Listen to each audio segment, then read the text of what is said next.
Hello, good morning class. आप सभी को आवाज आ रही मेरी?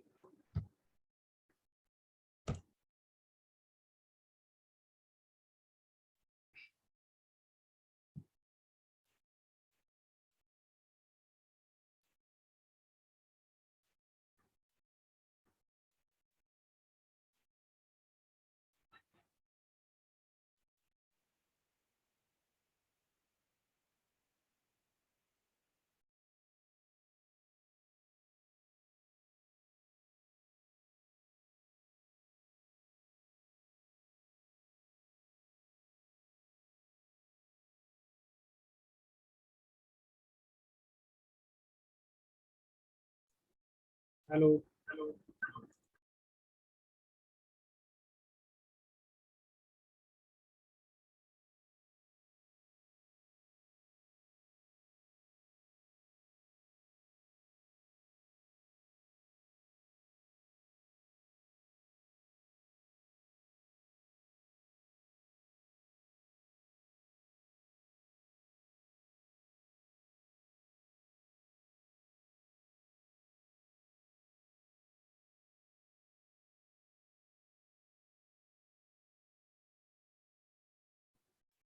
चलिए शुरू करते हैं उसी के आगे क्वेश्चन।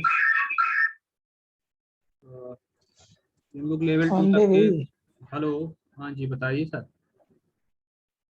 आपकी आवाज रिपीट हो रही थी। हाँ, आप सही हो गई होगी। चलिए, कोई बोल ही नहीं रहा था कि आवाज आ रही कि नहीं आ रही, तो हमने अपने फोन से दूसरे से लॉगिन करके चेक किया कि आ रही कि नहीं। थोड़ा रिपीट हुई थी आप, लेकिन अब सही है। हाँ, हमने बंद कर दिया ना। देखिए, ठीक, चलिए बढ़ाइए। ये 46 क्वेश्चंस हो गए थे। उसके आगे हम लोग लेवल 3 के क्वेश्चंस फिर से करते हैं। अटेंडेंस वाला तो क्या ही बोले।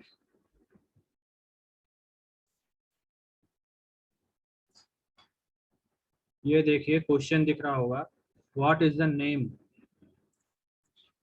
What is the name of the part in fast and loose pulley assembly marked as X? X के रूप में प्रदर्शित जो यहाँ पर ये दिखाई गई इस पुली को कौन सी पुली है? क्राउन पुली है, फास्ट पुली है, लूज पुली है, फ्लैट ड्राइव पुली है? लूज है। कौन सी पुली है सर? ये X के रूप में जो चिन्ह दिखाया गया है, ये क्राउन पुली है। लूज पुली इधर वाली है, जहाँ पे डॉटेड के तरीके से दिखाया गया है ना, इधर लूज पुली है।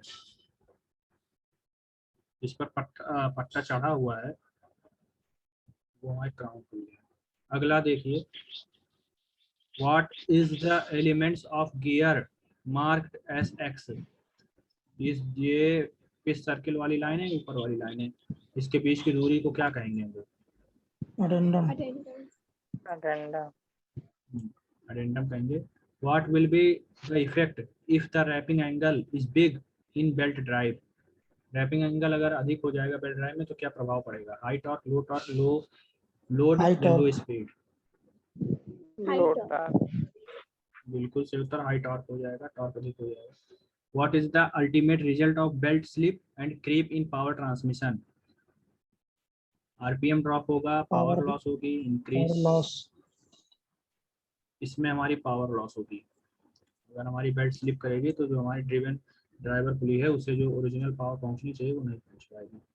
How to improve the gripping property of the belt?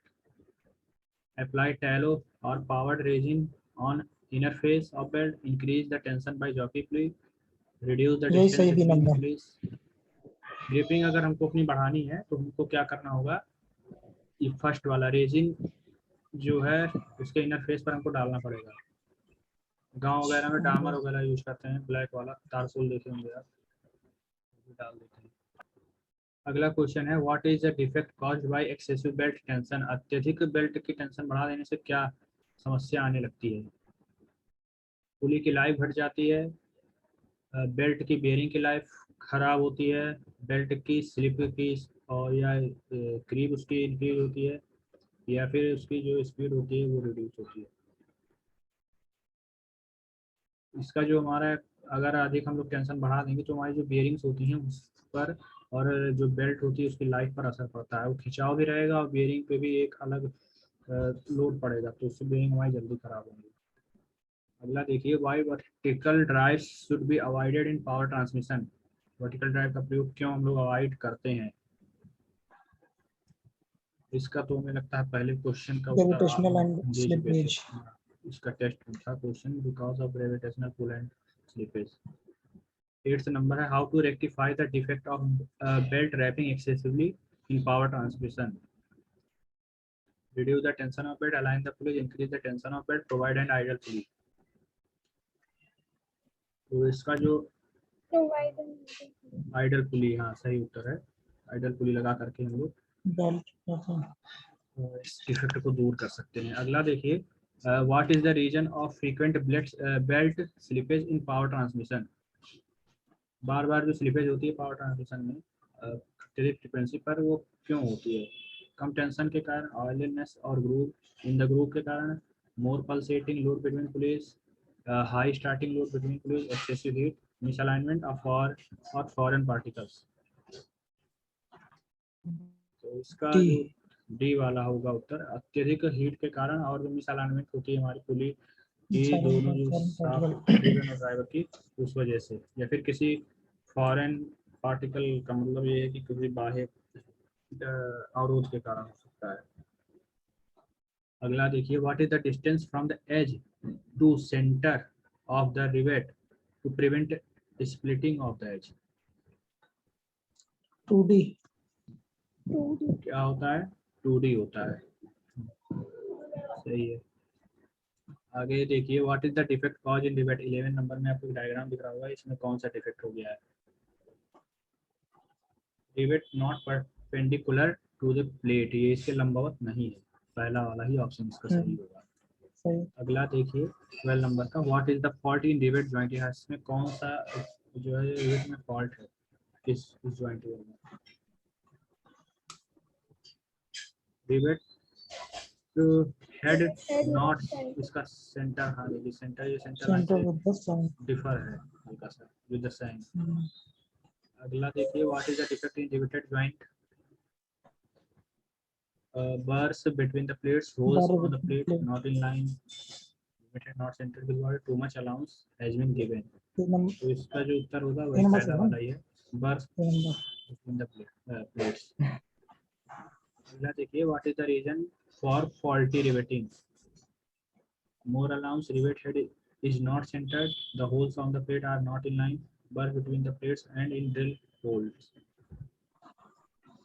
तो यहाँ पर जो है अत्यधिक अलाउंस के कारण,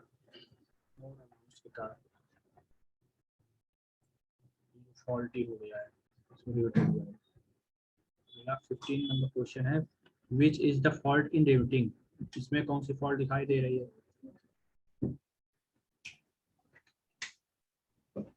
यहाँ पर आपकी 15 नंबर में डी।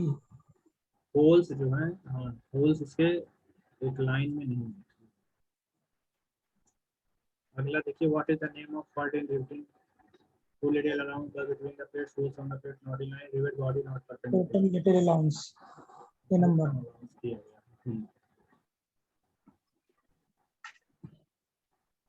अगला है, what is the reason for faulty riveting. तो जो प्लेटों की ज्वाइनिंग है वो इम्प्रॉपर तरीके से की गई है इसमें, इसकी वजह से इम्प्रॉपर ज्वाइनिंग वजह से इसकी आकृति ऐसी बनती है। अगर एकदम इक्वल रहती तो ऑटोमेटिक वो सही तरीके से रिवर्ट बैठ करते हैं। ठीक है, अब लोग अगले सेट पर बढ़ते हैं। ये पीडीएफ आदि भी नहीं हुई है। अगले क्वेश्चन मॉड्यूल 3 था हमारा, इसके बाद मॉड्यूल 4 आएगा। मॉड्यूल 4 जिग्स एंड फिक्सचर्स का। आइए इसका देखते हैं पहला क्वेश्चन लेवल 1 का। What is the name of jig. यह कौन सी जिग है? Angle plate jig. जी बिल्कुल सही उत्तर, एंगल प्लेट जिग है। Plate jig. यह कौन सी जगह दूसरे वाले में? टर्न ओवर जिग है। अगला देखिए, what is the name of clamp. कौन सा क्लैंप क्लैंप है? Third number. Which type of fixture used for machining on evenly spaced surface?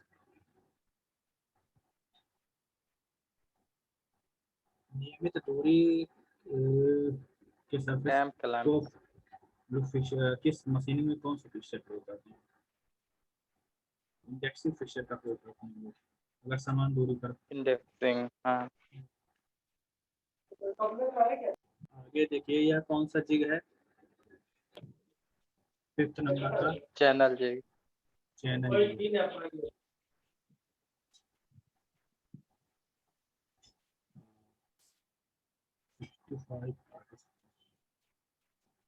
What is the name of clamp used in jig? Clamp का यहाँ पर प्रयोग किया गया है। Latch. टूथ नहीं, लैच नहीं, ये एक्चुअली टॉगल क्लैंप है।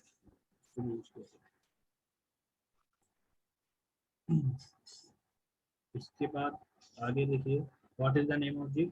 Box jig, drill jig, code jig और लीफ जिग। Box. किसी प्रकार से ड्रिलिंग वगैरह की क्रिया कर रहा है। What is the type of jig? Indexing.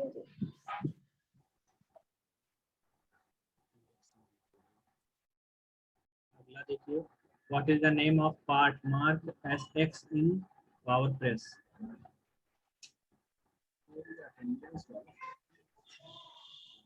RAM.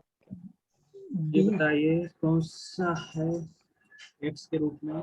RAM, bolster plate, bed और फ्लाई व्हील। ये इसकी रैम है।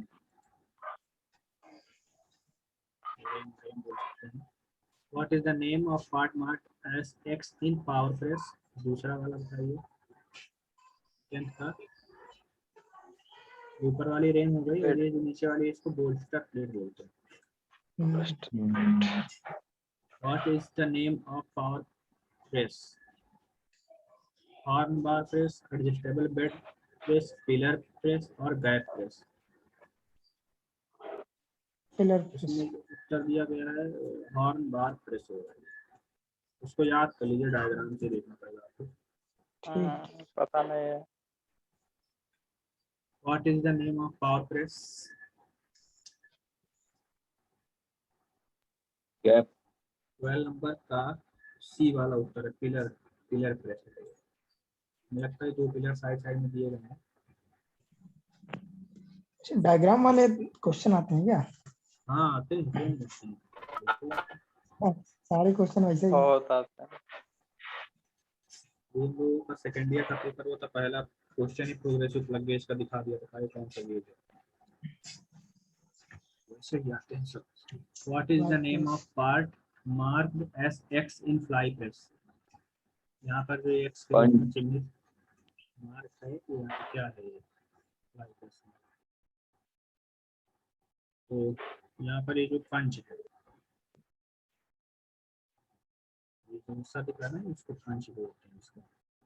What is the name of part marked X in fly press? ऊपर जो दिख रहा है यहाँ पर स्पिंडल के ऊपर हमें लगता है कुछ कसा गया, अरेस्टर, हैंडल नट और गाइड। तो 14 का जो हमारा ये अरेस्टर है उसको रोक कर हमें लगता है ऐसा लगता है।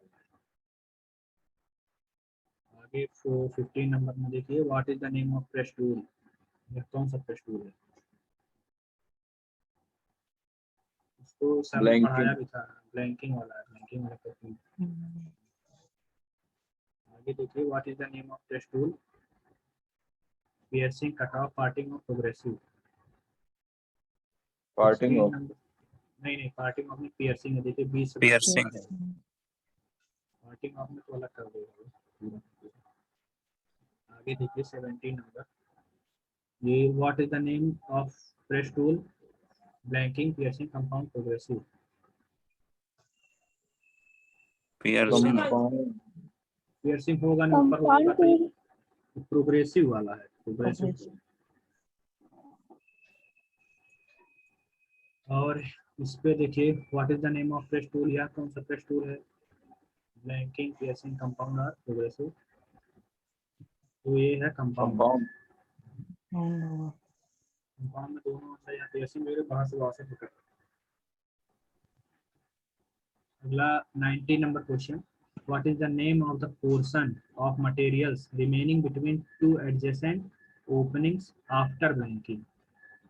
Strip layout, strip, scrap dish और unit stock. तो जो होता है वो स्क्रैप होता है, बचता है, क्योंकि मेन तो हमारा जो ब्लैंकिंग के बाद निकल ही जाता है, तो उसके अगल बगल का मटेरियल बचेगा वो स्क्रैप बेस ही रहेगा। अगला देखिए, which material is required greater angular clearance in die? Very hard material, soft materials, hard materials और normal materials? Soft material. Soft material होगा।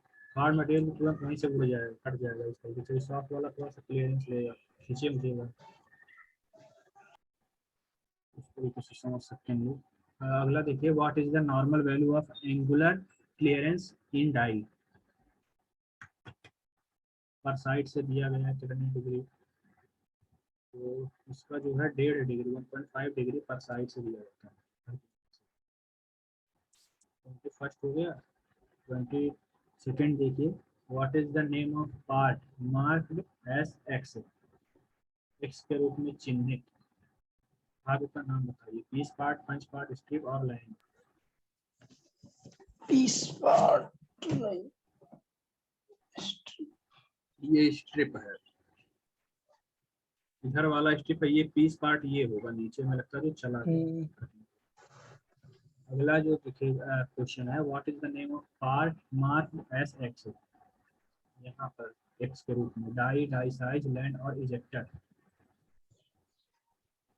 तो ये जो होगा हमारा इजेक्टर है।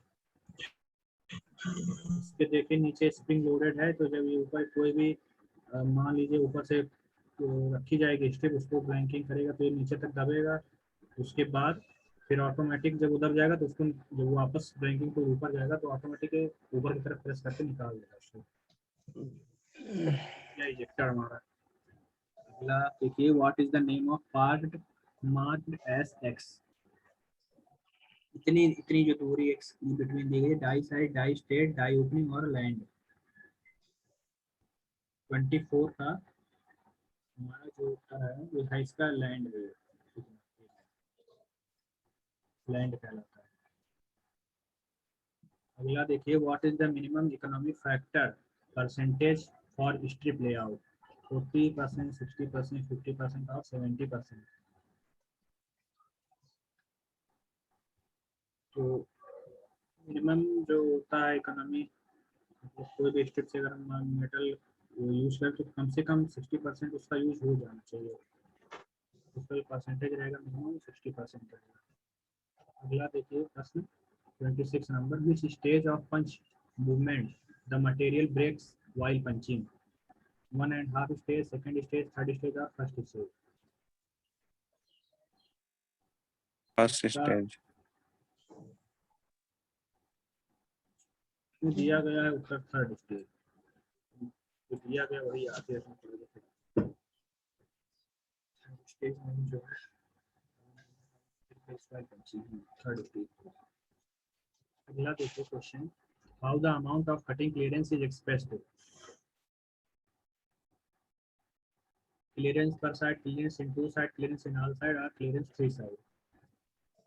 Clearance per side. हर तरफ की क्लियरेंस।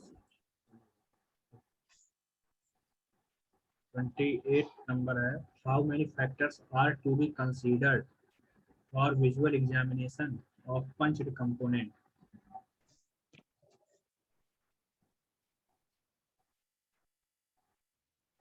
इसका जो उत्तर दिया गया 4 होगा। इस सब चीजें वैसे याद ही करने वाली हैं, वो 4 चीजें क्या है उसका उत्तर डिटेल बुक में ही होगा। आगे बढ़ते हैं हम लोग, लेवल 2 के क्वेश्चन पर आते हैं। इसमें पहला क्वेश्चन हमारा है, which type of bush is used in jig to perform more than one operation in same location? Slip bush, plain bush, fixed bush या लाइनर बुश? लाइनर। इसका सही उत्तर होगा स्लिप बुश। Slip Bush. का प्रयोग करते हैं। अगला देखिए, Why the balancing weight is provided in the turning fixture? To guide tool, to balance the tool, to D balance होगा. the table, or to balance irregular workpiece. Balance irregular work. इसका सही उत्तर है balance irregular workpiece. What is the purpose of setting blocks used in the fixture? Position the balancing weight, position the clamp and locators, position the fixture on machine table, position the fixture and work related to cutter. D होगा. Setting blocks हम लोग क्यों use Set- करते हैं? Cutter. Position the fixture and work related to cutter. तो नहीं दिया। Sir जरा हम अटेंडेंस ले।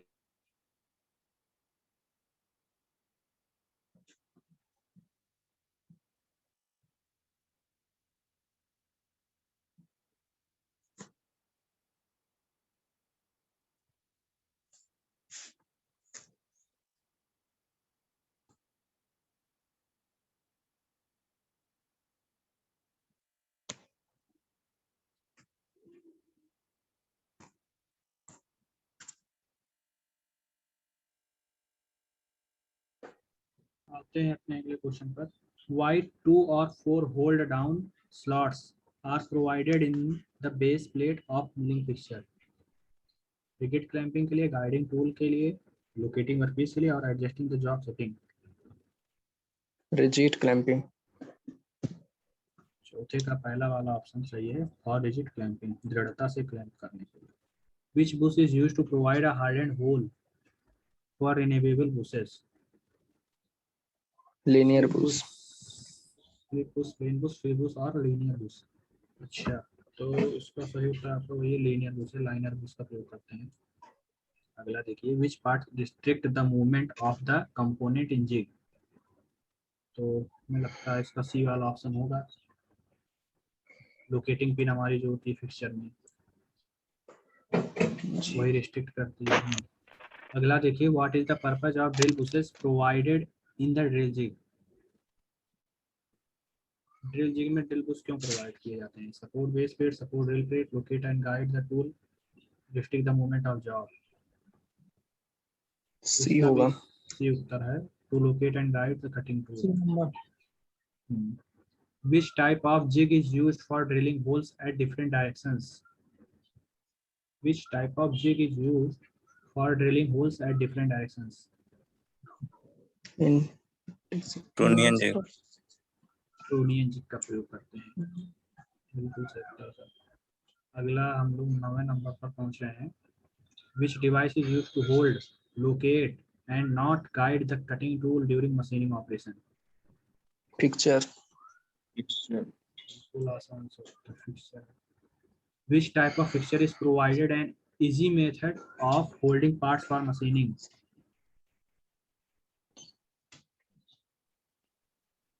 Wise. 10 number Vice jaw fixtures. Wise fixture। Why the tenons provided at the bottom of base plate of milling fixture?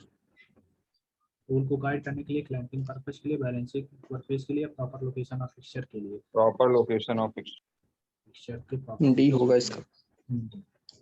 Which type of press is commonly used in industry? Which type of press is commonly used in industry? ऐसी press का हम लोग प्रयोग करते हैं।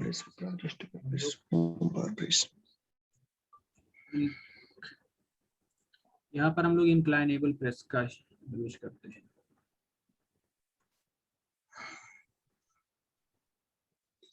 अगले question पर आते हैं 30 नंबर पर। Which type of power press have the mechanical arrangement for raising और lowering the bolster press? Gap press, inclinable press, adjustable bed press और हॉर्न बार press.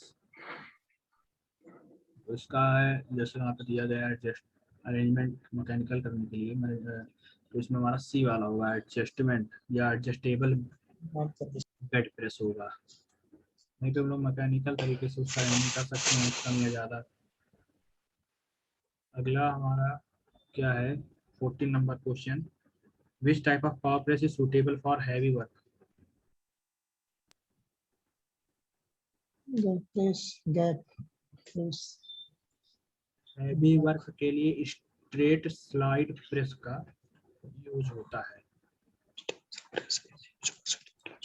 slide press. Which type of power press is used for forming and deep drawing? Forming और deep drawing के लिए किस power press का प्रयोग करते हैं?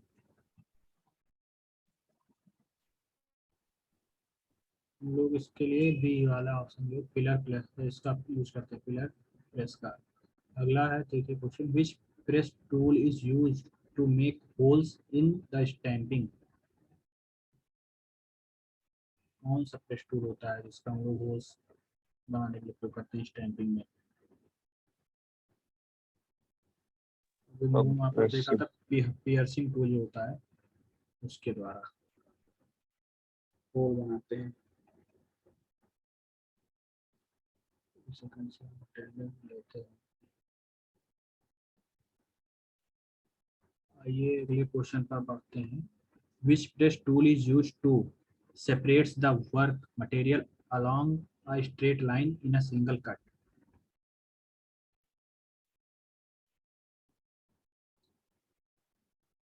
तो यहाँ पर हमारा कट ऑफ टूल होगा, एक ही बार में काट करके अलग कर देगा। अगला देखिए 18 number, which press tool perform 2 or more operation at different stages every stroke? तो इसका बताइए उत्तर क्या होगा? इसका प्रोग्रेसिव होगा, एक के बाद एक अगर प्रक्रिया की जाएगी। कंपाउंड में हमें लगता है वो एक साथ दोनों काम कर देता है, लेकिन प्रोग्रेसिव में पहले स्ट्रोक में अलग काम और दूसरे स्ट्रोक में उसके आगे का, तो हमारा यहाँ पर प्रोग्रेसिव टूल होगा। इसके बाद 19 नंबर क्वेश्चन है, which press tool is performing 2 or more cutting operation in same stage in single stroke? हमें लगता है यहाँ पर अब आप जो बोले थे ना वो वाला उत्तर होगा, कंपाउंड हो जाएगा। हाँ, एक ही बार में दोनों काम। कंपाउंड। जी जी बिल्कुल सही है, कंपाउंड इसका कंपाउंड टूल का प्रयोग। अगला क्वेश्चन है, what is the name of press tool operation of removing the excess metal that remains after a deep drawing operation?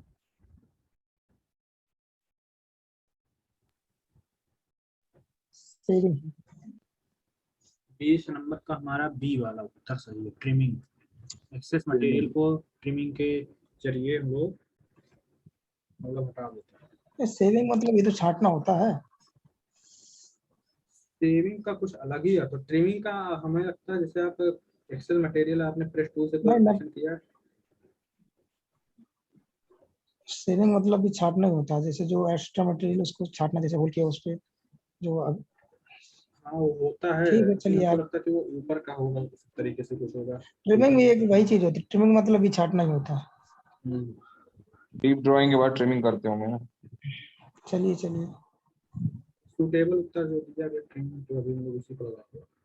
आगे बढ़ते हैं 21st नंबर पर, which press tool operation is a continuous bending and cutting along a line in the work material? तो इसका जो उत्तर होगा हमारा notching. Lensing. अगला देखिए, which press tool operation removes a small amount of material from the edges of the strip?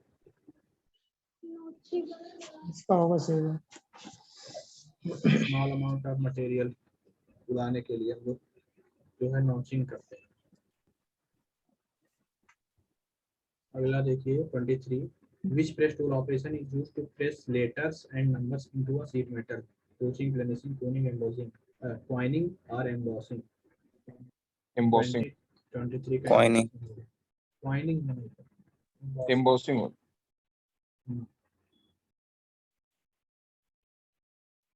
अगला प्रश्न है, which is the special process to manufacture collapsible tubes and cells? Extrusion, bending, embossing और plenishing? कौन सी ऐसी process? Extrusion. तो ये special process हमारी extrusion होती है। इसके बाद हम लोग कोलैप्सिबल ट्यूब्स और सेल्स बनाते हैं। Which press tool operation a flat blank is transform into a cup of shell, embossing, drawing, coining और फॉर्मिंग। 25th का हमारा जो होगा Forming. ड्राइंग होगा, बना रहे हैं, उससे सेव ही पूरा चेंज हो जा रहा है। आगे देखिए, which press tool operation is used to strengthen and provide a protective edge? Curling, drawing, bending और embossing। 26 का यहाँ पे न्यू वर्ड टाइटल है curling, Curling. इसी का। protective edge। अगला देखिए प्रश्न हमारा 27, which tool is used to clear the blanks will have straight walls without angular clearance?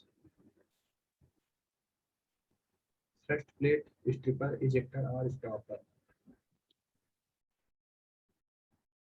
27 का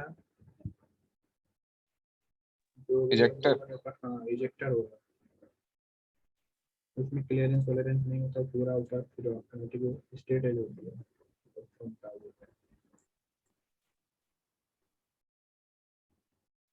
calculate the cutting force for the component.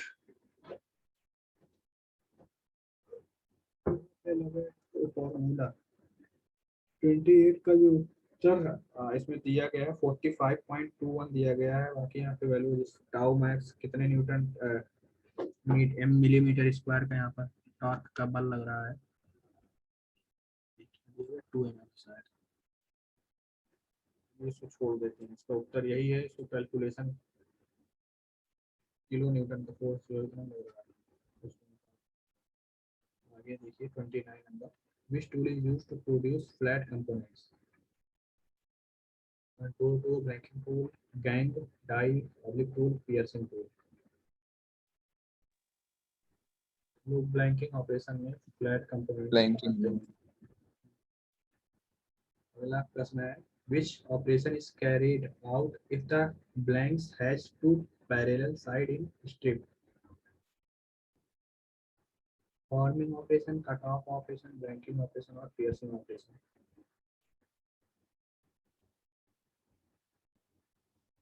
इसमें दो पैरेलल समांतर साइड है, तो यहाँ पर जो हमारा होगा तो सही उत्तर कट ऑफ ऑपरेशन।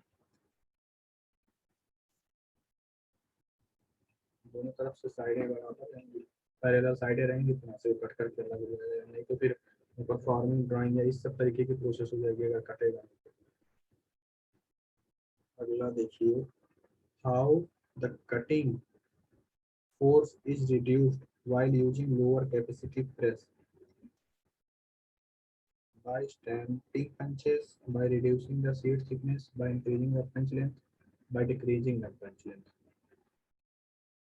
अगर हमको लो कैपेसिटी का प्रेस यूज करना है लोअर, तो कटिंग फोर्स कैसे हम लोग कम करेंगे उसका?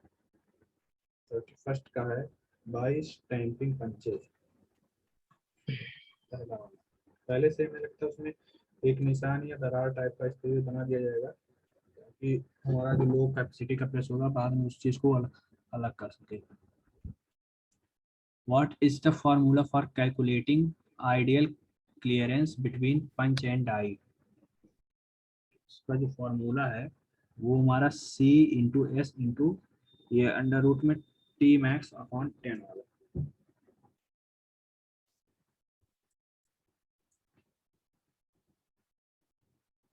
अगला प्रश्न है, calculate the cutting clearance of piercing punch and pierce hold of the component.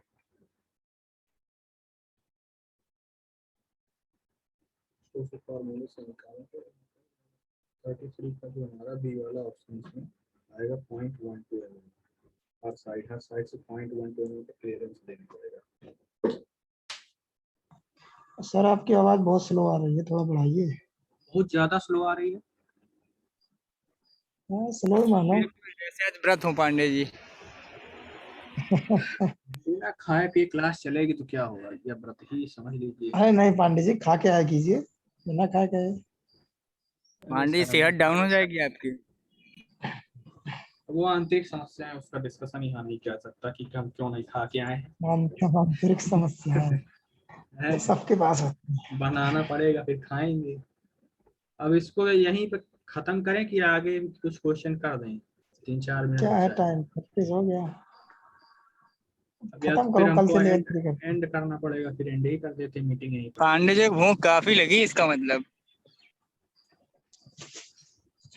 अरे जी आप कुछ ले आइए, खा पी लें। आ रहे हैं पांडे जी, आ रहे हैं। कहाँ पर हैं आप? कानपुर में कि लखनऊ में? रिकॉर्डिंग पहले रोक दें, नहीं तो नवाबों के शहर में है ये।